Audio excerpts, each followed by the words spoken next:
Hello friends, नमस्कार। स्वागत है आप सभी का आप सबके अपने चैनल विद्या क्रिएटर्स में। आज अपनी एग्रीकल्चर की क्लास में हम कुछ नया देखेंगे और कुछ नया का मतलब कि जो हमारी पिछली क्लास खत्म हुई थी उससे हम आगे क्लास देखेंगे। फ्रेंड्स, आपके पिछले वीडियोस में बहुत अच्छा रिस्पांस था क्योंकि यूट्यूब पे शायद हम पहले ऐसे हैं जो एग्रीकल्चर भी पढ़ा रहे हैं। अदरवाइज देखा होगा आपने कि बहुत से लोग एग्रीकल्चर नहीं पढ़ाते हैं और आपको पता होगा एग्रीकल्चर का जो वेटेज है दिन पर दिन बढ़ते जा रहा है। तो यही एक रीजन है कि हमने जो एक परीक्षा वाली जो कि बहुत ही प्रतिष्ठित बुक है उसमें एग्रीकल्चर के काफी अच्छे टॉपिक्स हैं, हम उसी का को कंपाइलेशन ला के दे रहे हैं। और याद रखिएगा, एग्रीकल्चर से जो भी क्वेश्चन बनेंगे कम से कम 8 से 10 क्वेश्चन हर बार बन रहे हैं जो कि आपके आरओ यारो में भी आ रहे हैं। इसके साथ साथ जो आपका पीसीएस का प्रीलिम्स लगा हुआ है आपका अक्टूबर में, उसके लिए भी वीडियोस बहुत इंपॉर्टेंट है। तो अभी से आप लग जाइए, इनको बार बार रिवाइज करिए। फिर भी आपको लगता है कि कुछ टॉपिक छूट गए हैं तो आप कमेंट बॉक्स में पक्का बताइए। ये वीडियो सीरीज में चलेगा, हो सकता है 10 या 15 वीडियोस बने इसमें।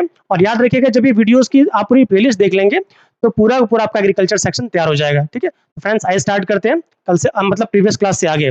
तो यहाँ हम बात करें आपका फसल चक्र। आपको पता होगा why there is need to study agriculture. उससे पहले एक और बात मैं कह दूं कि याद रखिएगा, ये जो वीडियोस हैं ये आपके प्रीलिम्स के लिए तो बहुत इंपॉर्टेंट है ही है, जो मेंस का सेक्शन है उसके लिए बहुत इंपॉर्टेंट है। क्योंकि मेंस में जो पेपर थर्ड है उसमें भी एग्रीकल्चर के बहुत से टॉपिक आते हैं। इसके साथ साथ जो पेपर 5 है यूपी स्पेशल का, जो पेपर 5 है उसमें जो एग्रीकल्चर के क्वेश्चन है भारतीय कृषि और उसमें उत्तर प्रदेश की जो कृषि है वहां पे भी इससे रिलेटेड बहुत से टॉपिक्स मिल जाएंगे जो कि आपको एक सारगर्भित उत्तर लिखने के लिए बहुत ही आपके लिए उपयुक्त होंगे। ठीक है, तो हम बात करें फसल चक्र की। तो फसल चक्र आपको पता होगा, अगर किसी भी एरिया में आप बहुत अच्छी क्वालिटी में, ठीक है, किसी भी एरिया में अगर आप बहुत अच्छी क्वालिटी में अगर आप जनरेट करना चाहते हैं फसल को, क्योंकि हमारी population day by day increase कर रही है और लैंड एरिया मतलब जो आपका क्रॉपिंग एरिया है वो आपका डिक्रीज कर रहा है। तो ये हमारे वैज्ञानिकों की, हमारी हम सबकी प्रतिबद्धता है कि कैसे हम अपने प्रोडक्शन को बढ़ाएं। तो इसके लिए अलग अलग कृषि तकनीकें आती हैं, उनका भी हम डिस्कस करेंगे धीमे धीमे करके। ठीक है, आप देखेंगे आपको लग जाएगा कि एग्रीकल्चर पूरा कंप्लीट हो रहा है। आज हम बात करेंगे हम फसल चक्र की। जो आपका टर्म फसल चक्र है, तो किसी एक क्षेत्र में, या खेत कह सकते हैं, क्षेत्र कह सकते हैं, किसी एक क्षेत्र में फसल का बोया जाना। क्या बात करें हम, किसी एक क्षेत्र में जो फसल का उगाया जाना है, बोया जाना है, जिससे कि उसकी उर्वरा शक्ति नाश ना हो, जिससे कि उसकी उर्वरा शक्ति बनी रहे, उन सारी चीजों को हम फसल चक्र में रखते हैं। जैसे अगर आप बात करते हैं, मान लीजिए हमारे यहाँ जो क्रॉपिंग पैटर्न है, हमने पहले बो दिया गेहूं। मैं यूपी बिहार की बात कर रहा हूं, मैंने पहले गेहूं बो दिया। गेहूं के बाद फिर मान लीजिए हमारे धान हो जाता है, ठीक है। उसके बाद हम कोई आपका रबी, खरीफ, जायद की बात करते हैं। हमने मान लिया यहाँ पे मक्का बो लिया। आपने क्या देखा, आपने ये देखा कि एक ही खेत से, एक ही क्षेत्र से हमें ज्यादा से ज्यादा, एक ही खेत से या एक ही क्षेत्र से हमें ज्यादा से ज्यादा हमें प्रोडक्शन लेना है। ठीक है, क्या करना है, हमें ज्यादा से ज्यादा प्रोडक्शन लेना है। तो ये जो पूरी चीज है ये आपका फसल चक्र है। ठीक है, कि एक ही स्पेसिफिक एरिया में एक प्रॉपर ऐसा फसल चक्र हम लगाएं। फसल चक्र कहने का मतलब ये कि जो पृथ्वी की जो उर्वरा शक्ति है उसका मैक्सिमम उपयोग करें। जैसे मान लीजिए कि मेरा लैंड हो गया, ये मेरा खेत है, तो आपको पता होगा जो इसकी जो ऊपरी परत होती है, जो ऊपरी परत होती है, यहाँ पे फर्टिलिटी बहुत ज्यादा होती है। फर्टिलिटी, इसकी फर्टिलिटी जो होती है ये अपर लेयर में बहुत ज्यादा होती है। इसकी फर्टिलिटी कहाँ ज्यादा है, अपर लेयर में ज्यादा है। तो हम ऐसा काम ये करें कि हम फसल चक्र में और अच्छा करने के लिए हम ऐसी फसलें बोए जो एक बार केवल ऊपर की जड़ों, इसकी जड़ केवल ऊपर तक जाए। जब ऊपर तक जाएगा तो यहाँ के सारे न्यूट्रिएंट्स को ले लेगा। नेक्स्ट टाइम में क्या करेंगे हम, नेक्स्ट में हम ऐसी फसल बोएंगे जिसकी जड़ें नीचे तक जाए। तो होगा ये कि जब इसकी जड़ नीचे तक जाएगी तो नीचे के न्यूट्रिएंट्स को एब्जॉर्ब कर लेगा और उतनी देर में, मतलब उतने समय में, 2 मिनट 3 मिनट 4 मिनट जो भी समय लगेगा, उस समय के अंतराल में जो ऊपर की जो लैंड होगी, सॉइल होगी, वो उसके अंदर भी न्यूट्रिटिव वैल्यू, ये कह सकते हैं कि न्यूट्रिएंट आपके डिपॉजिट हो जाएंगे, अच्छी तरह से आ जाएंगे। तो यहाँ आप ये समझ सकते हैं कि व्हाई दिस इंपॉर्टेंट, कि क्यों एक फसल चक्र इंपॉर्टेंट है। क्योंकि जैसे मैं बार बार आपसे कहता हूं कि हमारा जो कृषि क्षेत्र है वो भले आपका डिक्रीज कर रहा है, बट हमारी जो टेक्नोलॉजीज हैं ये बहुत अच्छी तरह इंक्रीज कर रही हैं, जिनकी हेल्प से हम आराम से क्या कर सकते हैं, हम जिनकी हेल्प से हम आराम से अपना जो कृषि क्षेत्र है उसको हम इंक्रीज, आपका जो प्रोडक्शन है उसको हम इंक्रीज कर सकते हैं। और उसी इंक्रीमेंट की हम बात करें कि कैसे हम कर पाएंगे इसको। ठीक है, तो अब आपने ये देखा गेहूं धान के बारे में, तो क्या कर रहे हैं कि जैसे उर्वरा शक्ति का कम से कम हास हो, एक ऐसा फसलों को इस तरह से उगाया जाना कि किसी खेत में, किसी क्षेत्र में उर्वरा शक्ति का कम से कम ह्रास हो उसको हम फसल चक्र कहते हैं। आप एक और काम ये कर सकते हैं कि एक टर्म होता है लेग्यूमिनस प्लांट, जिसको हिंदी में क्या कहते हैं, दलहनी फसलें। क्या कहते हैं हम? दलहनी फसलें। दलहनी फसलें बहुत अच्छी होती है कृषि के लिए, या कह सकते हैं कि जो दलहनी फसलें होती हैं इनका उपयोग इसलिए ज्यादा है क्योंकि जो दलहनी फसलें होती हैं they are they have the capability to make nitrogen, free nitrogen to nitrate. जो फ्री नाइट्रोजन होता है उसको नाइट्रेट में कन्वर्ट करते हैं, और जो फ्री नाइट्रोजन जब नाइट्रेट में कन्वर्ट होगा तो इससे फायदा ये होगा, तो जो नाइट्रोजन की कमी जिनको प्लांट्स आपके डायरेक्टली नहीं ले पाते हैं उसको आराम से, जिनको प्लांट्स आपके डायरेक्टली नहीं ले पाते हैं तो उनको ये आराम से क्या करेंगे, वो जो कि डिपॉजिट करते हैं। ये इन जो लेग्यूमिनस प्लांट है इनके अंदर खासियत ये होती है कि ये जो नाइट्रोजन फ्री है उसको एब्जॉर्ब करके सॉइल तक पहुंचाते हैं। तो इससे होगा ये कि जो आगे वाली जो आने वाली जो कृषि है, आने वाली जो फसलें हैं उसके लिए उसमें आराम से न्यूट्रिएंट मिल जाएगा। So that will be good for agriculture. तो एग्रीकल्चर के लिए, हमारे इन्वायरमेंट के लिए बहुत अच्छा होगा। तो ये फसल चक्र को फॉलो करते हैं तो क्या होगा कि जो पृथ्वी की जो उर्वरा है, सॉइल की जो उर्वरा शक्ति है उसका हम भरपूर उपयोग कर सकेंगे। चलिए ठीक है। सो एक टर्म आता है, जैसे आपने देख लिया, जैसे मैंने लाभ की बात करते हैं तो इसके बहुत से लाभ हैं। पहला लाभ तो ये कि कम क्षेत्र में हम ज्यादा हम प्रोडक्शन कर सकते हैं, पहली बात। दूसरी बात हम ये कर सकते हैं कि जो आपका फसल क्षेत्र है कम में हम ज्यादा कर सकते हैं, ठीक है। दूसरा काम ये कर सकते हैं कि कम समय में, क्योंकि आपको पता है time is the most important की। जो टाइम होता है वो सबसे इंपॉर्टेंट की है। क्यों सबसे इंपॉर्टेंट की है?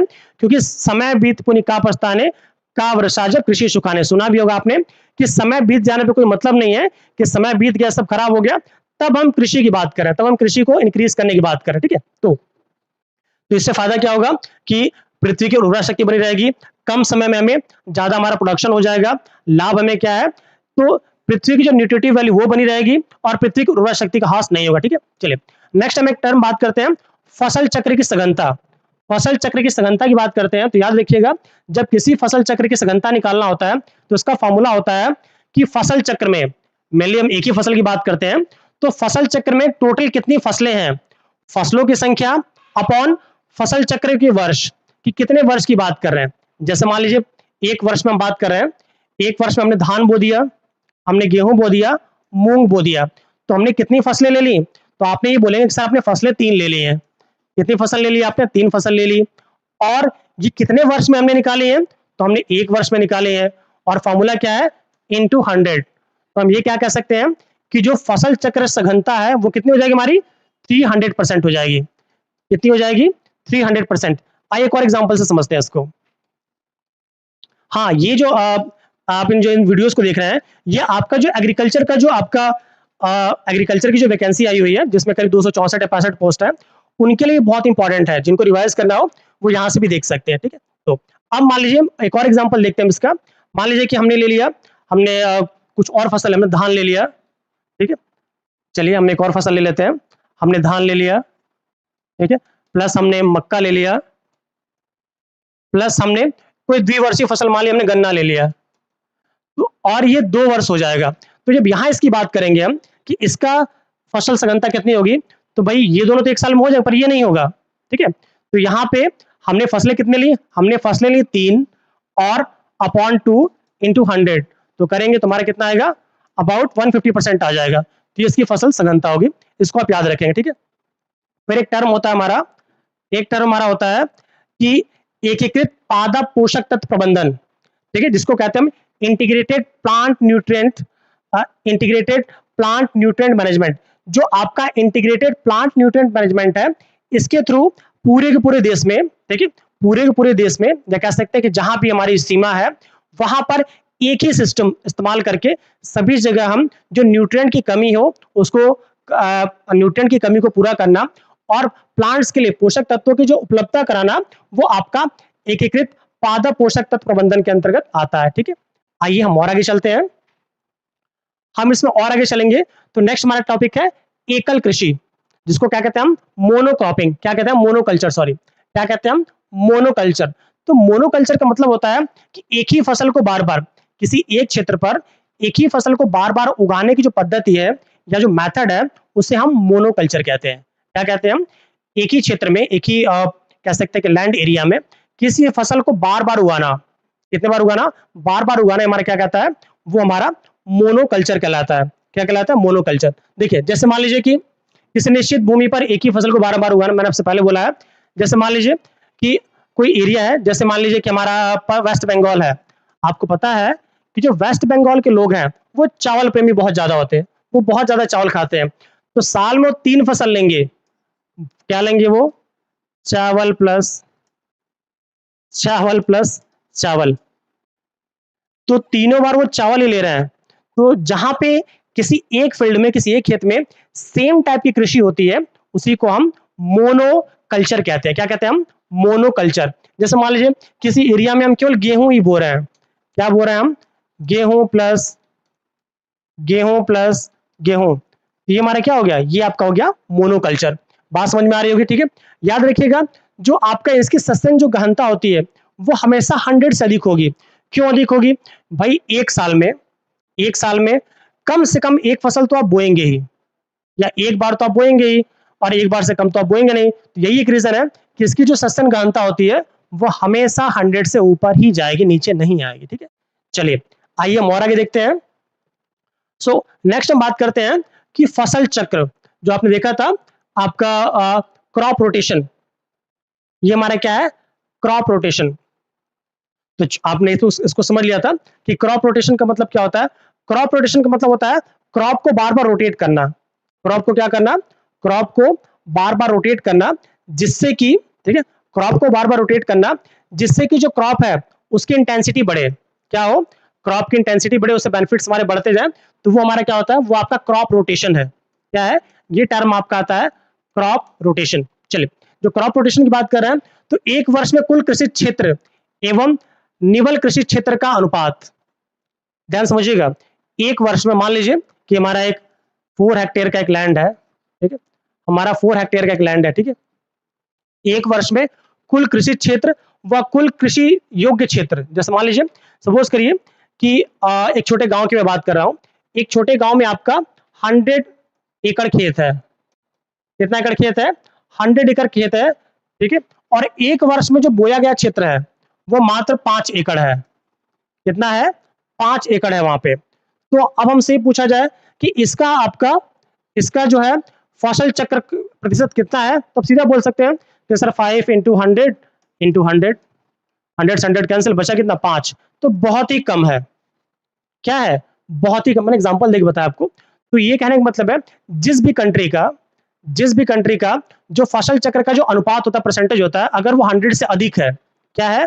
अगर वो 100 से अधिक है, तभी वहां पे आपकी पूर्णतः, या कह सकते हैं कि मैक्सिमम तभी ग्रोथ पॉसिबल है। अदरवाइज वो ग्रोथ क्या है? पॉसिबल नहीं है। इस बात को याद रखिएगा, ठीक है? चलिए, क्या करते हैं इसमें हम? एक वर्ष में कुल बोया गया क्षेत्र, एक वर्ष में कितना क्षेत्र बोया गया है, और शुद्ध कृषि क्षेत्र कितना। जैसे मैंने आपसे क्या देखा कि सपोज करिए कि हमने 5 हेक्टेयर बोया, और टोटली हमारे पास क्षेत्र कितना था? तो क्षेत्र था हमारे पास 100 हेक्टेयर। इंटू 100 से आप डिवाइड करेंगे, मल्टीप्लाई करेंगे, तो आपको उसका प्रतिशत मिल जाएगा। 2-3 बात याद रखिएगा। एक हमारा टर्म होता है गहन सस्यन, और एक होता है विरल सस्यन। जहां पे भी किसी भी क्षेत्र की जो आपका सस्यन प्रतिशत है, अगर वो 200 से अधिक है, किसी भी क्षेत्र का अगर सस्यन प्रतिशत 200% से अधिक है, तो उसको क्या कहेंगे हम? गहन सस्यन। क्या कहेंगे हम? गहन सस्यन। या अगर 200% से कम है, तो उसको क्या कहेंगे हम? विरल सस्यन। क्या कहेंगे हम?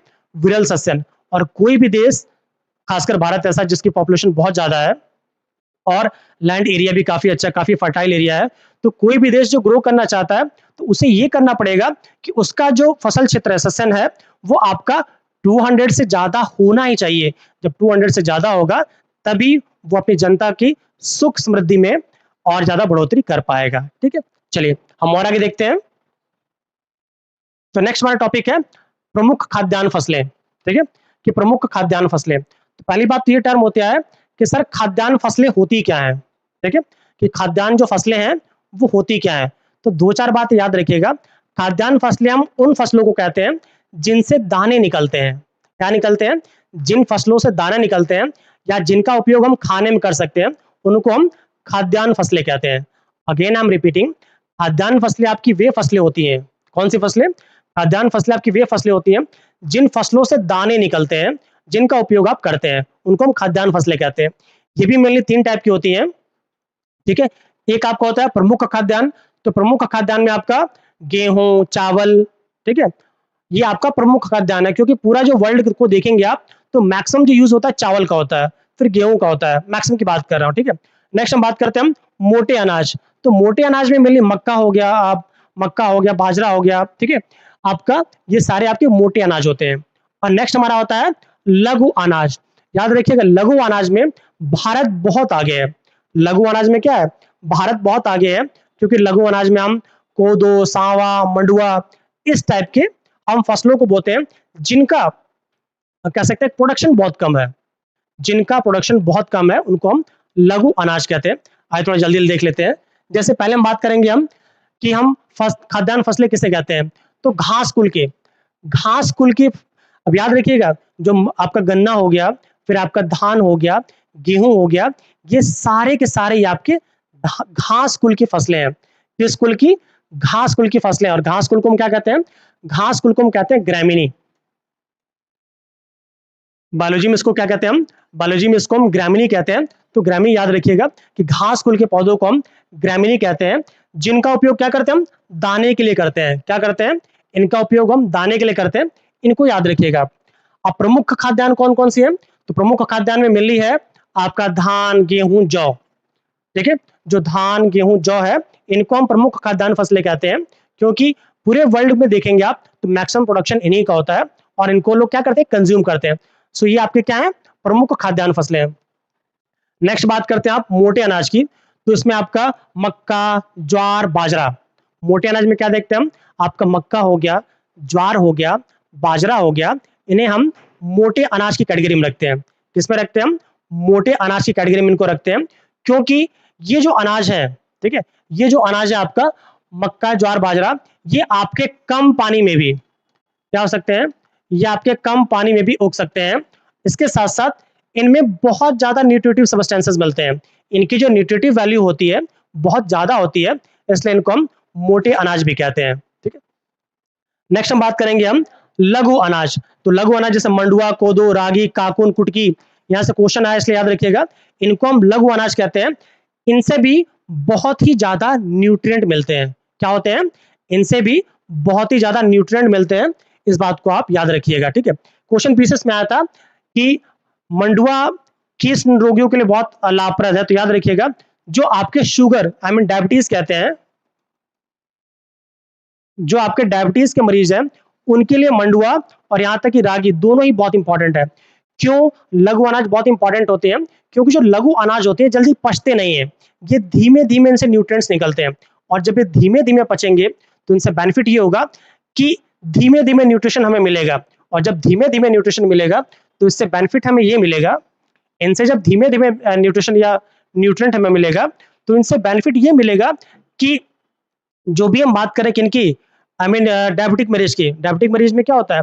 उन्हें धीमे धीमे न्यूट्रिएंट चाहिए होता है और जैसे गेहूं हो गया या धान हो गया, इनको जब वो कंज्यूम करते हैं तो उन्हें इंटेंस फॉर्म में बहुत तेजी के साथ उन्हें एनर्जी मिलती है और जब तेजी के साथ एनर्जी मिलेगी वो उसको एब्जॉर्ब करेंगे, तो मतलब उनकी बॉडी उसको एब्जॉर्ब करेगी, सो उनका ब्लड ग्लूकोज लेवल इंक्रीज करता है। बट जो आपके लघु अनाज है जैसे आपका कोदो हो गया, मंडुआ हो गया, रागी हो गया, कुकुट हो गया, ठीक है, कुटकी, ये धीमे धीमे एब्जॉर्ब होते हैं और इनकी न्यूट्रिटिव वैल्यू बहुत ज्यादा होती है, बहुत ज्यादा इसमें मिनरल्स, विटामिन्स, मिनरल्स की बात करते हैं, बहुत ज्यादा अमाउंट मिलते हैं। That's why these have a huge importance in the medical sector too, ठीक? So this is all about it. अब आइए हम प्रमुख खाद्यान्नों की बात करते हैं। तो अब इसमें हम बात करेंगे मेनली आज हम चावल की, गेहूं की और मक्का की। मेनली आज हम 3 फसलों की बात करेंगे। कौन कौन सी फसलें हमारी? चावल, मक्का और गेहूं। आइए उससे पहले जो लोग भी लाइव हो, देखिए करीब 9 लोग लाइव हो। अरे भाई लाइव तो आप लोग हैं, आंसर भी अच्छा आंसर वाला नहीं है। अगर कोई टॉपिक आपको समझ में ना आ रहा हो प्लीज बताइए, मैं पूरी कोशिश करूंगा आपको समझाने की।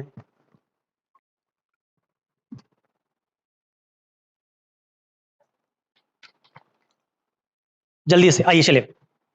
तो जो चावल की बात करें आप, तो चावल याद रखिएगा पूरे वर्ल्ड में सबसे अधिक एरिया में चावल बोया जाता है पूरे वर्ल्ड में, ठीक है?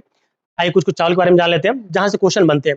जो चावल होता है इसमें जो गुणसूत्रों की संख्या होती है वो 24 होती है। कह सकते हैं कि 2n इक्वल टू आपका 24 होता है और n इक्वल टू क्या होता है 2 होता है, याद रखिएगा, ठीक है। तो यहाँ पे सॉरी n इक्वल टू 12 हो जाएगा। तो इनमें गुणसूत्रों की संख्या कितनी होती है? 24 होती है। वही याद करें, तरीका याद रखिएगा, जब गेहूं की बात करेंगे हम तो जो 24 है इसको उल्टा कर देगा, क्या हो जाएगा 42। तो जब गेहूं की बात करेंगे तो गेहूं में जो गुणसूत्रों की संख्या होती है कितनी होती है? 42 होती है। और चावल में कितनी होती है? तो आप कहेंगे सर 24 होती है, ठीक है। कुल कौन सा किस फैमिली से है? तो याद रखिएगा जो चावल होता है ये आपका ग्रामिनी कुल का, किस कुल का?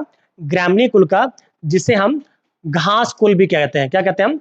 इसे हम घास कुल भी कहते हैं या ग्रामिनी कुल कहते हैं, इसी का ये बना होता है, ठीक है। इसका साइंटिफिक नेम क्या होता है? इसका साइंटिफिक नेम होता है ओराइजा सटाइवा। क्या नाम होता है इसका? Oryza sativa. अगेन बताइए, इसका नाम क्या होता है? ओराइजा सटाइवा, याद रखिएगा, ठीक है। ओराइजा सटाइवा क्या इसका है? फुल नेम है या साइंटिफिक नेम है। इसकी उत्पत्ति कहाँ होती है? माना जाता है, ये क्वेश्चन डायरेक्ट पीछे से पूछा है कि चावल की उत्पत्ति कहाँ मानी जाती है? तो सिंपली आप बोलेंगे सर, तो चावल की उत्पत्ति होती है वो दक्षिण पूर्व एशिया में मानी जाती है। कहाँ पे मानी जाती है? जो चावल की उत्पत्ति होती है वो दक्षिण पूर्व एशिया क्षेत्र में मानी जाती है।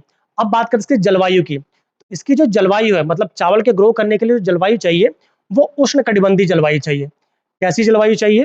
तो चावल के ग्रो करने के लिए हमें उष्ण कटिबंधीय जलवायु चाहिए। मतलब ये, इसको पानी तो अच्छा खासा चाहिए ही, इसके साथ साथ इसको बहुत ज्यादा गर्मी भी चाहिए। क्या चाहिए? इसे बहुत ज्यादा गर्मी भी चाहिए, हीट भी चाहिए।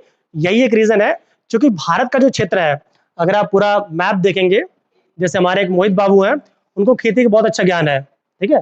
मोहित बाबू जो है बहुत अच्छे कृषक भी हैं, एक छोटे से खेत में इतना ज्यादा अनाज उगा लेते हैं, उन्हीं से मुझे नॉलेज मिलती है यहाँ पे, ठीक है। तो मोहित बाबू ने ये बताया कि सर ये जो इक्वेटर है आपका, जिसको हम भूमध्य रेखा कहते हैं या इक्वेटर कहते हैं, यहाँ से जब आप 23.5 डिग्री, ठीक है, 23.5 डिग्री आप नॉर्थ की तरफ जाएंगे, या अगर आप 23.5 डिग्री आप साउथ की तरफ जाएंगे, तो ये जो क्षेत्र आप देखते हैं, इस क्षेत्र में चूंकि धूप ज्यादा पड़ती है, गर्मी ज्यादा पड़ती है, तो इस रीजन में या इस रीजन के आसपास जो धान की खेती है वो बहुत ज्यादा होती है, क्योंकि क्षेत्र क्या है? उष्ण है आपका क्षेत्र, क्या है आपका? उष्ण है। ये एक रीजन है, ठीक है। नेक्स्ट हम बात करते हैं प्रमुख खरपतवार की। अब आप कहेंगे सर खरपतवार क्या होता है? जैसे आपको पता होगा कि धान का खेत है, उसमें पानी की बहुत आवश्यकता पड़ेगी, हमेशा से पानी भरेंगे। जब पानी भरेंगे तो उसमें बहुत से विडीसाइड्स, विडीसाइड्स का मतलब क्या होता है? खरपतवार। विडीसाइड्स का मतलब क्या होता है? खरपतवार। इससे बहुत सारे खरपतवार आ जाते हैं, और खरपतवार को निकालने के दो ही मेथड है। एक फिजिकल मेथड होता है, जिसमें जो आपके मजदूर होते हैं, जो किसान होते हैं, वो धीरे धीरे खुरपी के हेल्प से वो उसको निकाल निकाल फेंकते हैं। बट जहाँ पे ज्यादा एरिया हो तो वहां पे खरपतवार को निकालने के लिए हम विडीसाइड्स, क्या यूज करते हैं हम? विडीसाइड्स मतलब खरपतवार नाशी का उपयोग करते हैं। पानी भरा रहेगा, उसमें खरपतवार नाशी डाल देंगे, तो इससे होगा ये कि जो प्लांट है, ठीक है, इससे फायदा ये होगा खरपतवार नाशी डालने से कि जो खरपतवार है वो अपने आप ही खत्म हो जाएंगे। और जब वो खत्म हो जाएंगे तो जो मैक्सिमम जो न्यूट्रिएंट जो कि वो खरपतवार एब्जॉर्ब कर रहे थे वो उस धान के पौधे को मिलेंगे, और जब धान के पौधे को मिलेंगे तो ज्यादा ग्रो करेगा, जब ग्रो करेगा ज्यादा उसका प्रोडक्शन होगा। सो उसके बारे में याद रखिएगा। ये प्रमुख खरपतवार नाशी कौन सा है? ये खरपतवार हो गया। खरपतवार नाशी के फॉर्म में हम धान में क्या यूज करते हैं? हम एक यूज करते हैं हम प्रोपेनिल। क्या यूज करते हैं हम? प्रोपेनिल। और एक क्या यूज करते हैं हम? ब्यूटाक्लोर। दो हम मिनी खरपतवार नाशी का उपयोग करते हैं। एक आपका कौन सा है? प्रोपेनिल। और एक कौन सा आपका? ब्यूटाक्लोर। जिसका उपयोग ब्यूटाक्लोर, जिसका उपयोग हम जब पानी भरा पड़ा हम डाल देते हैं, और देखेंगे विद इन 3 to 4 डेज जो सारे खरपतवार है वो केवल उन्हीं को नष्ट करता है, वो गल गल जाते हैं, ठीक है। सो नेक्स्ट इसमें और देखते हैं। नेक्स्ट हमारा है संकर तकनीक का प्रयोग। जो आप हाइब्रिड टेक्निक्स की बात करते हैं, आपको पता होगा कि जो संकर तकनीक है, अक्सर सुना भी होगा अगर आप किसी कृषक फैमिली से बिलोंग करते हैं इसके आसपास से, जो संकर तकनीक का उपयोग है वो सबसे पहले हाइब्रिडेशन का उपयोग करके, जो चाइना है उसने सबसे पहले हाइब्रिडेशन का उपयोग किया था, और थोड़े से एरिया में उसने मैक्सिमम प्रोडक्शन को निकाला था। अब संकर तकनीक का बहुत ज्यादा उपयोग चल रहा है और माना जा रहा है, हम भी कर रहे हैं, हम भी हाइब्रिडेशन कर रहे हैं, हम न्यू न्यू टेक्निक्स को डेवलप कर रहे हैं। तो आप देखेंगे कि हमारा मेन मोटो क्या है कि हम ऐसी तकनीक्स निकालें, हम ऐसे पौधों को हम इजाद करें, पौधों को बनाएं जो कि आपका कम से कम पानी ले, कम से कम समय ले, कम से कम खरपतवार नाशी ले, इंसेक्टिसाइड, वीडिसाइड, पेस्टिसाइड, इनका उपयोग वो कम से कम करें। मतलब उनके अंदर रोगों से लड़ने की क्षमता स्वयं में बहुत ज्यादा हो, और वो अपना प्रोडक्शन ज्यादा से ज्यादा करें। अगर ऐसा होगा तो ही मान लीजिए हम तो ऐसा चाहेंगे कि हम ऐसा धान बोए कि 1 हफ्ते में उससे बालियाँ निकलने लगे, और जिस दिन ऐसा हो गया तो याद रखिएगा कि कहीं भुखमरी नहीं रहेगी। तो हमारा कुछ समय बाद देखिएगा 10 साल, 15 साल, 20 साल बाद ऐसी टेक्निक्स आ जाएँगी कि कम से कम समय में, कम से कम पानी लेते हुए, कम से कम इंसेक्टिसाइड, वीडिसाइड, पेस्टिसाइड इनका उपयोग करके मैक्सिमम प्रोडक्शन हम ले सकते हैं। इन बातों को आप चाहें तो आप मेंस में ऐड कर सकते हैं, ठीक है? तो उसकी बात मैं कर रहा था। तो क्या यूज़ करते हैं हम? तो मेनली यूज़ करते हैं हम प्रोपेनिल का और बुटाक्लोर का यूज़ करते हैं हम। किसके फॉर्म में? तो आप कहेंगे सर इसका उपयोग करते हैं हम आपका एज़ अ खरपतवारनाशी, ठीक है? चलिए नेक्स्ट हम बात करें डेपोंग मेथड। डायरेक्ट क्वेश्चन पूछा है कि डेपोंग मेथड क्या है? तो डेपोंग मेथड जो है ये धान बोने की, डेपोंग मेथड क्या है? ये धान बोने की एक टेक्निक है जिसका जो सबसे अधिक उपयोग है वो फिलीपींस और जापान में किया जाता है। कहाँ पे किया जाता है? फिलीपींस और जापान में। क्वेश्चन ये पूछा डायरेक्ट कि डेपोंग मेथड का उपयोग कहाँ किया जाता है? फिलीपींस और जापान में। अब उसमें करते क्या है? उसमें करते से आपने भी देखा होगा कि हमारे यहाँ धान की खेती मेनली बोने के लिए मैं यूपी बिहार की बात कर रहा हूँ। हम लोग पहले छोटे-छोटे क्यारियाँ बनाते हैं, उसमें हम धान के बीज डाल देते हैं। जब वो 21-22 दिन बाद जब उसमें 4 पत्तियाँ निकलनी स्टार्ट हो जाती हैं, मेनली 3 पत्ती के बाद 4 पत्तियाँ जैसे निकलने स्टार्ट होती है, उसको उखाड़ के फिर हम बोना स्टार्ट कर देते हैं। मतलब रोपते हैं उसको, रोपनी कहते हैं, ठीक है? रीप्लांट करते हैं उसको। तो सेम यहाँ पे, तो डेपोंग मेथड में क्या कहते हैं हम कि जैसे ही 12 दिन का प्लांट हुआ, उसको तुरंत उसको दूसरे फील्ड एरिया में हम कल्टीवेट करना स्टार्ट करते हैं, डेपोंग मेथड। उसको हम डेपोंग मेथड कहते हैं। और इसका उपयोग सबसे अधिक कहाँ हुआ है? तो जापान और फिलीपींस में। नेक्स्ट बात करते हैं कि पंख भंजन, कि पंख भंजन का उपयोग कहाँ करते हैं? तो जिन कृषि में जहाँ पे पानी का बहुत ज़्यादा रिसाव हो, मतलब पानी का बहुत ज़्यादा एब्जॉर्ब हो रहा हो, पानी हम चाहते हैं कि हमारा कम से कम खर्च हो, तो वहाँ पे हम पंख भंजन करते हैं, ठीक है? पंख भंजन करने से होता ये कि पानी जो है वो कम से कम नीचे एब्जॉर्ब होता है, तो इससे फ़ायदा ये होगा कि प्लांट जो है वो मैक्सिमम वाटर को एब्जॉर्ब कर पाएगा, ठीक है? चलिए, हम और आगे देखते हैं इसमें। ये चावल के बारे में जल्दी से इसका स्क्रीनशॉट ले लीजिए, फिर और आगे चलते हैं। नेक्स्ट हम बात करते हैं चावल की। चावल में हम बात करें, ठीक है? कि चावल में एक मेथड होता है सिस्टम ऑफ राइस इंटेंसिफिकेशन। क्या बोलते हैं हम? सिस्टम ऑफ राइस इंटेंसिफिकेशन, जिसे क्या कहते हैं हम? इसे हम एसआरआई मेथड भी क्या कहते हैं? क्या कहते हैं हम? इसे हम एसआरआई मेथड भी कहते हैं। इस पद्धति में, अब इस पद्धति में क्या होता है? तो सामान्य चावल की तुलना में जो आपका सामान्य चावल, सपोज करिए कि चावल में पहले लग रहा है कि हमारा 10 मीट्रिक टन वाटर लग रहा है, तो इसके तुलना में करेक्ट आधा 5 या 6 मीट्रिक टन में ही हो जाता है। एसआरआई पद्धति का इसलिए बहुत ज़्यादा, इसको हिंदी में श्री पद्धति भी कहते हैं, या से हम एसआरआई पद्धति कहते हैं, जो गहन कृषि के लिए उपयोग किया जाता है। तो इसमें क्या होता है कि जो पानी की, क्योंकि आपको पता है धान की खेत में बहुत पानी लगता है, और एसआरआई मेथड में क्या होता है कि आपका कम से कम पानी का उपयोग किया जाता है, तो इसको आप लिख सकते हैं, ठीक है? नेक्स्ट याद रखिएगा कि जो एसआरआई पद्धति से जो धान उगाया जाता है, तो इसमें जो विडिसाइड, पेस्टिसाइड, इंसेक्टिसाइड का खर्चा कम से कम हो जाता है, क्योंकि इनके अंदर खुद इतनी कैपेबिलिटी होती है, ठीक है? इनके अंदर खुद इतनी कैपेबिलिटी होती है कि ये इनसे लड़ने के लिए, कीड़ों से लड़ने के इनके अंदर खुद ही प्रतिरक्षा आपकी कह सकते हैं डेवलप होती रहती है। इसको याद रखेंगे आप। नेक्स्ट बात करेंगे आप बासमती चावल। क्वेश्चन ये भी डायरेक्ट पीसीएस में पूछा है, शायद आरओआर में आया था कि बासमती चावल के लिए हमें पर हेक्टेयर कितना बीज चाहिए होगा। तो याद रखिएगा बासमती चावल क्योंकि इंडिया का गौरव है, तो बासमती चावल के लिए अगर आप 15 से, ठीक है, 15 से 20 केजी पर हेक्टेयर का उपयोग कर रहे हैं, कितना? 15 से 20 केजी पर हेक्टेयर का उपयोग कर रहे हैं, so that will be enough, that will be enough for any area, ठीक है? नेक्स्ट याद रखिएगा, मैंने आपसे पहले बोला था कि पश्चिम बंगाल और आपका तमिलनाडु, ये दो ऐसे क्षेत्र हैं जहां पे वर्ष भर, मतलब 3-3 बार आपकी धान की खेती या धान की फसल ली जाती है। कैसे? पश्चिम बंगाल में तो ये करते हैं, मान लीजिए कि एक बार ये है, धान के खेत काट लेंगे, उसमें पानी और भर दिया गया, अब इसी में से फिर से धान निकलेगा, फिर से काटेंगे, 3-3 बार इसमें धान की खेती ली जाती है, ठीक है? चलिए नेक्स्ट हम बात करते हैं केंद्रीय धान अनुसंधान केंद्र। केंद्र की बात कर रहा हूँ, तो इंडिया में जो केंद्रीय धान अनुसंधान केंद्र है वो कटक उड़ीसा में है। कहाँ पे है? कटक उड़ीसा में आपका केंद्रीय चावल अनुसंधान केंद्र है, ठीक है? या राइस रिसर्च सेंटर कहाँ है? कटक उड़ीसा में। जब पूरे वर्ल्ड में पूछे कि पूरे विश्व में कहाँ है, तो क्या बोलेंगे आप? फिलीपींस के मनीला में है। कहाँ पे आपका है? फिलीपींस के मनीला में आपका, या आपका राइस का इंटरनेशनल रिसर्च इंस्टीट्यूट है।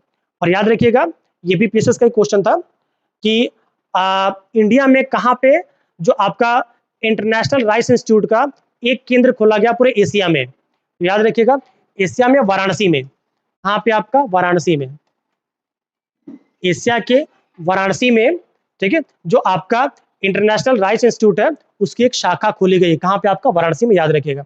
और जब पूछे कि आपका नेशनल राइस इंस्टीट्यूट कहाँ है या सेंट्रल राइस इंस्टीट्यूट कहाँ है, तो सीधे बोलेंगे आप, तो सीधे चिल्ला के बोलिएगा सर का आपका वो कटक उड़ीसा में है, और इंटरनेशनल वाला कहाँ है आपका? फिलीपींस मनीला में है। एक हमारा होता है गोल्डन चावल। क्या होता है?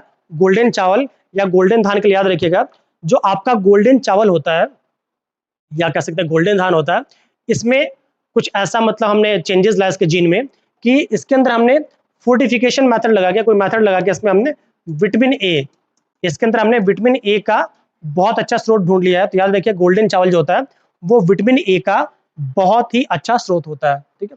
एक और बात याद रखिएगा, धान में एक रोग होता है खैरा, धान में एक रोग होता है खैरा जो कि बहुत नॉर्मल है, ठीक है। तो धान में जो खैरा रोग होता है वो किसकी कमी से होता है?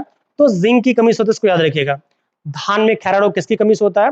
तो सीधे चिल्ला के बोलिएगा कि सर जो हमारे धान में जो खैरा रोग होता है वो आपका जिंक की कमी से होता है, ठीक है। चलिए हम और आगे चलते हैं। ये धान के बारे में जो जो इंपॉर्टेंट बात है सारी देख लीजिएगा, धान, गेहूं, मक्का, ये बहुत इंपॉर्टेंट, और गन्ना, ठीक है। चलिए नेक्स्ट हम बात करते हैं चावल की। अब बात करें गेहूं की। जैसे मैंने आपसे पहले बोला है कि गेहूं जो है ये भी क्या है? एक घास कुल का पौधा है, मतलब ग्रामीणी कुल। किस कुल का पौधा है? ये घास कुल का पौधा है जिसे हम ग्रामीणी कुल कहते हैं। और इसमें जो गुणसूत्रों की संख्या है वो कितनी है? 42 है। कितनी है? इसमें गुणसूत्रों की संख्या कितनी है? 42 है। इसको आप याद रखिएगा।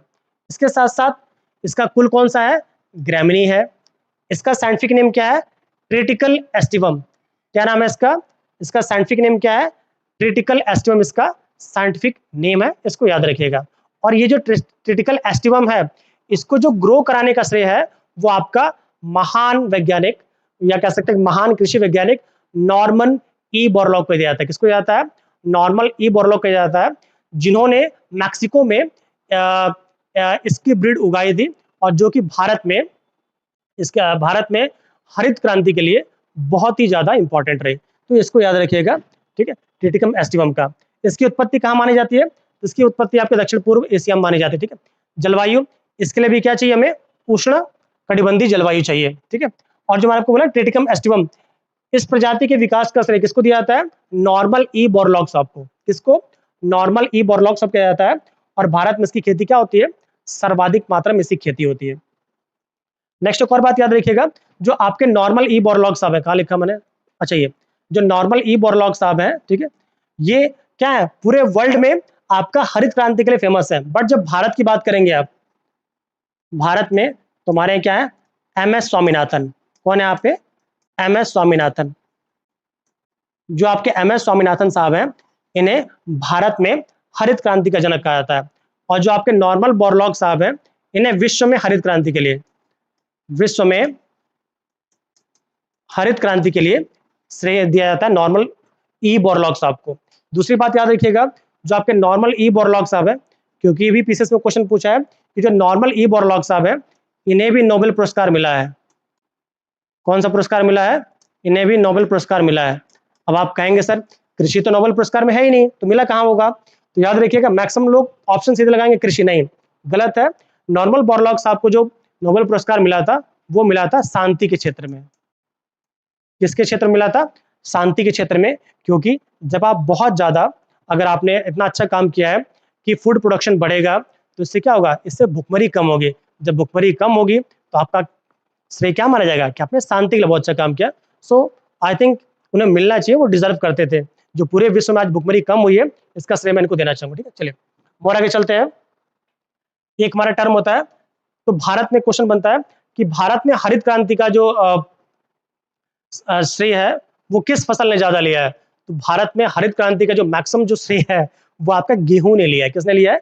गेहूं ने लिया है। और उसमें जो आपका पश्चिमी भारत का क्षेत्र है, यूपी में जो आपका पश्चिमी उत्तर प्रदेश है, फिर आपका हरियाणा हो गया, पंजाब हो गया, उन्होंने इसका बहुत ज्यादा फायदा लिया, ठीक है। चलिए नेक्स्ट हम बात करते हैं। एक हमारा टर्म होता है क्रिटिकल गेहूं, बहुत बार पूछा है। क्रिटिकल गेहूं एक संकर गेहूं है। क्या है? ये एक संकर गेहूं है जो कि आपका गेहूं और राई दो फसलें हैं। कौन कौन सी? एक आपका है गेहूं, एक आपका राई, इन दोनों के ही उपयोग से बनता है। क्रिटिकल गेहूं क्या करता है? ये आपका गेहूं और राई, कौन सा आपका? गेहूं और राई दोनों के ही आपके संकर से मिला के हम क्रिटिकल गेहूं बनाते हैं। क्वेश्चन पूछा है, इसको याद रखिएगा। नेक्स्ट हम बात करते हैं मैक्रोनी गेहूं। मैक्रोनी गेहूं एक गेहूं की ऐसी प्रजाति है जो कि सूखा क्षेत्र में, जहां पे थोड़ा सूखा क्षेत्र है, जैसे आपका राजस्थान वगैरह का क्षेत्र हो गया, जहां पे पानी की थोड़ी कमी होती है, तो वहां पर हम मैक्रोनी गेहूं का उपयोग करते हैं, मतलब बोने के लिए। और याद रखिएगा, जो घरों में आप सूजी खाते हैं वो आपका मैक्रोनी गेहूं से ही बनता है। किस गेहूं से बनता है? मैक्रोनी गेहूं से, क्योंकि थोड़ा टाइट होता है। तो इसको याद रखिएगा कि मैक्रोनी गेहूं क्या होता है, असिंचित परिस्थितियों के लिए बोया जाता है, और जिससे कि हमारी जो सूजी का निर्माण होता है वो काफी आसानी से हो जाता है। ठीक है, चलिए हम और आगे चलेंगे गेहूं में ही। तो नेक्स्ट हम बात करते हैं कि गेहूं में एक टर्म होता है critical stage for irrigation in wheat. जैसे आपको पता होगा कि सिंचाई की आवश्यकता लगभग हर फसलों को पड़ती है। गेहूं, धान में तो आपको हमेशा उसको पानी में डुबो के रखिए कम से कम 4 इंच, बट गेहूं में ऐसा नहीं होता। गेहूं में मेनली 3 पानी, जहां पे थोड़ी कमी है, 3 से 4 पानी दिया जाता है गेहूं में। तो गेहूं में एक एक स्टेज होती है, इसको बूटिंग बोलते हैं, स्टार्टिंग की। तो गेहूं जब हमने बो दिया है, उसके 21वें से 22वें दिन का जो स्टेज होता है वो आपका बहुत ही क्रिटिकल स्टेज होता है, जिस समय उसे पानी की बहुत ज्यादा आवश्यकता होती है।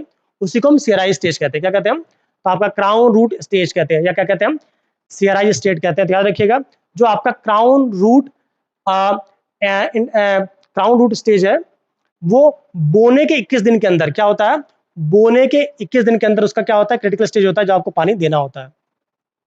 एक रोग होता है रस्ट। कौन सा रोग होता है? एक होता है रस्ट रोग। जो रस्ट रोग होता है वो गेहूं का रोग है। किसका रोग है? गेहूं का रोग है, जो कि अभी भी आपका कवक के द्वारा होता है, गेहूं का रोग। ठीक है, इसके साथ साथ एक और याद रखिएगा, एक होता है आपका करनाल बंट। कौन सा रोग है आपका? करनाल बंट। ये जो है, ये भी एक गेहूं का रोग है। करनाल बंट क्या है? ये भी एक गेहूं का रोग है, जो कि क्या है, एक कवक जनित रोग है। किस टाइप का रोग है?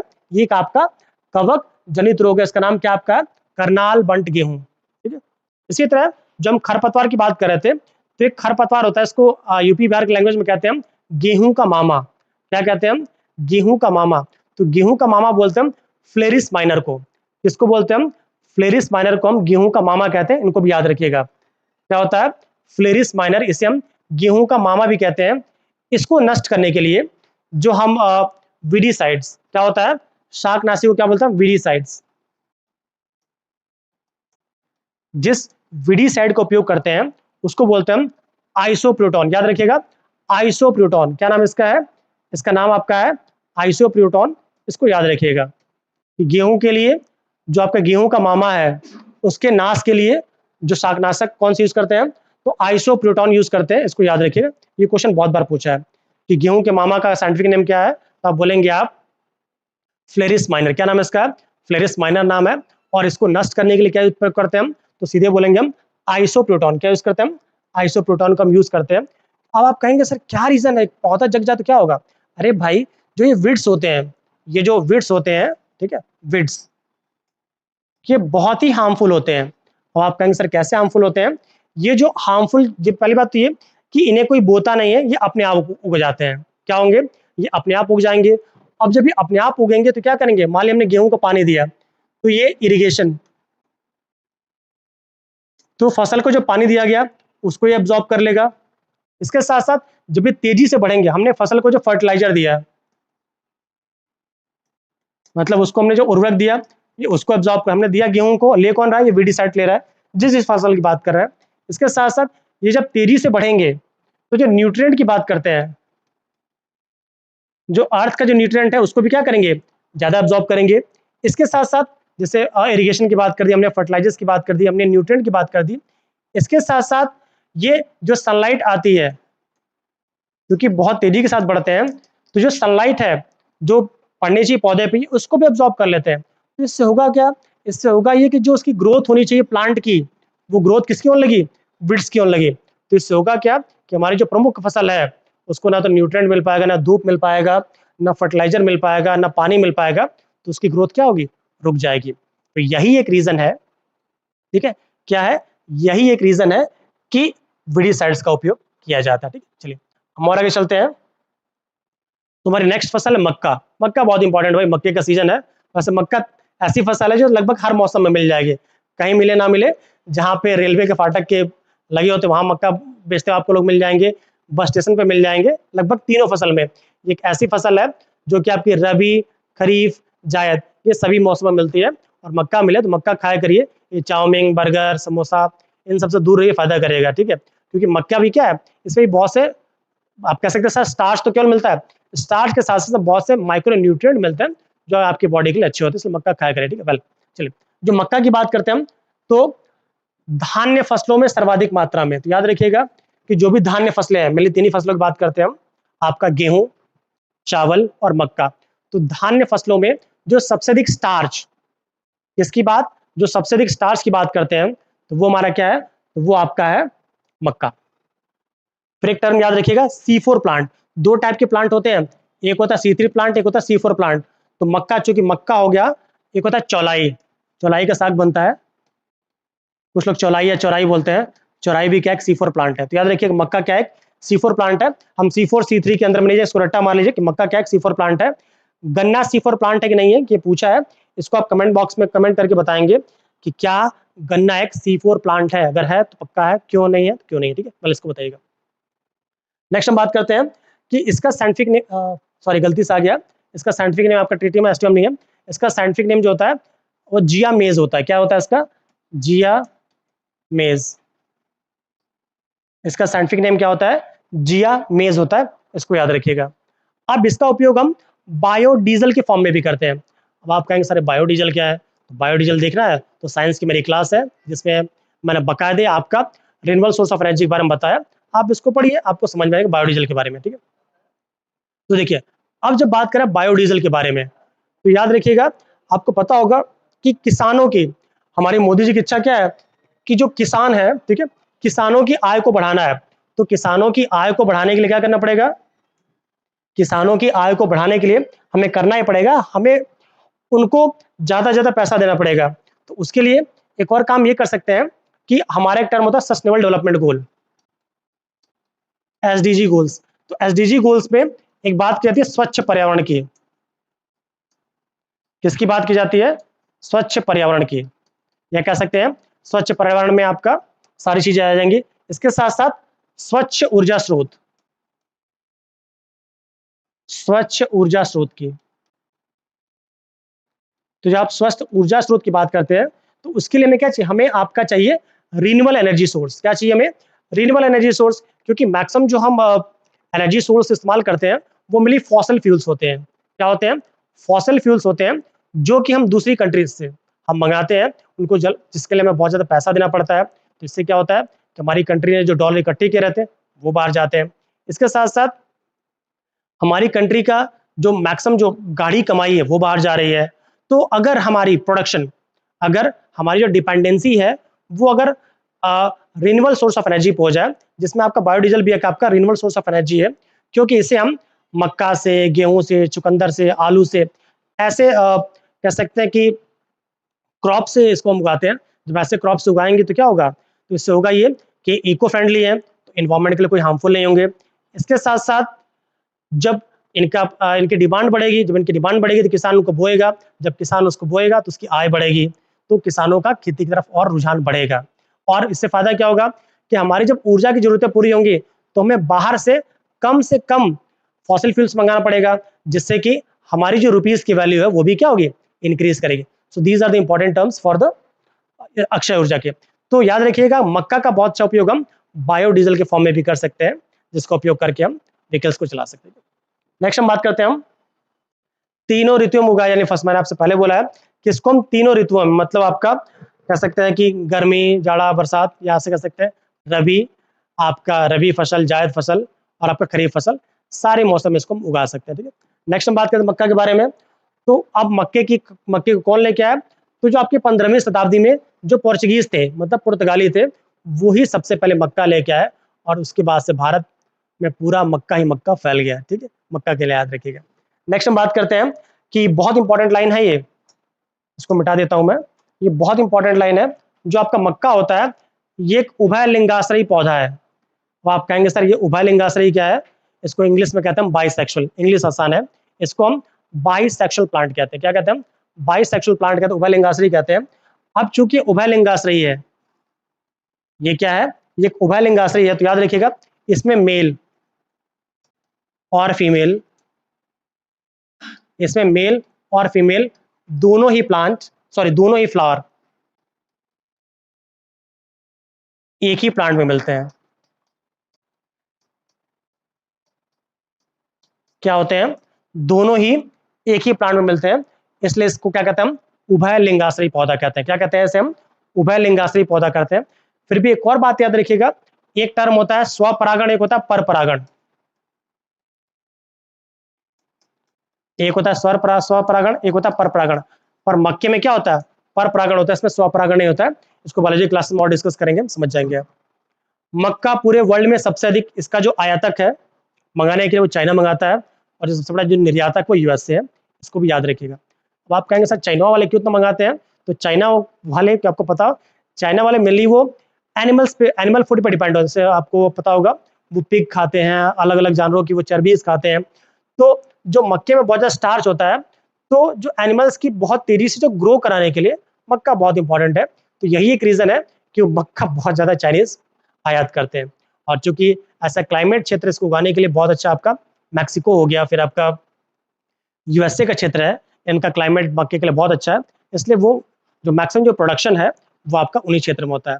और इसके साथ साथ एक और बात याद रखिएगा कि जो मक्का का सबसे बड़ा जो निर्यातक है वो भी क्या है? यूएसए है। इसको याद रखेंगे आप। नेक्स्ट, मक्का में एक रोग होता है जिसको कहते हैं व्हाइट बर्ड। क्या कहते हैं हम? मक्का में एक रोग होता है जिसे हम व्हाइट बर्ड कहते हैं। याद रखिएगा, मक्का में जो व्हाइट बर्ड रोग होता है वो होता है आपका जिंक की कमी से। इसकी कमी से होता है, जिंक की कमी से आपका मक्का में व्हाइट बर्ड रोग होता है। ठीक है, चलिए। तो फ्रेंड्स, यहाँ पे जो जो आपने देखा, जो इंपॉर्टेंट फसलें हैं, इसके साथ साथ हमने क्रॉपिंग, पैटर्न क्रॉपिंग, इन सब के बारे में, फसल के बारे में बात कर ली। जब भी आप इन वीडियोस को देखिएगा, आप लगातार अगर क्रम में देखते हैं तो विश्वास मानिए कि आपके अंदर एग्रीकल्चर की अच्छी खासी समझ डेवलप हो जाएगी।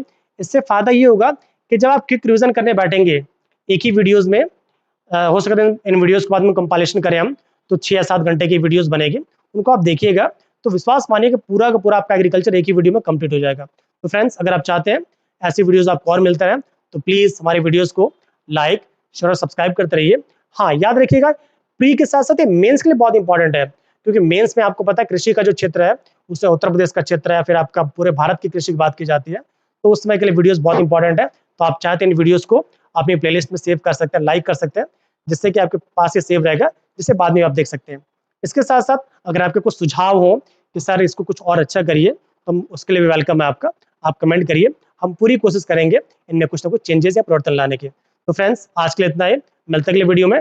Till then keep planning, keep smiling. जय हिंद। इसके साथ साथ एक और बात कि जो ये क्लास होगी अभी आगे, ठीक है, ये जो क्लासेस अभी आगे चलती रहेंगी, डेली आप आइए हमारे चैनल पर विजिट करिए। एग्रीकल्चर खत्म होगा, फिर साइंस होगा, फिर एनवायरमेंट होगा, ज्योग्राफी, सारी की सारी वीडियोज आपको प्रॉपर फॉर्म मिलेंगे, तो आप जुड़ते रहिएगा। तो आज के लिए इतना ही, मिलते हैं अगले वीडियो में।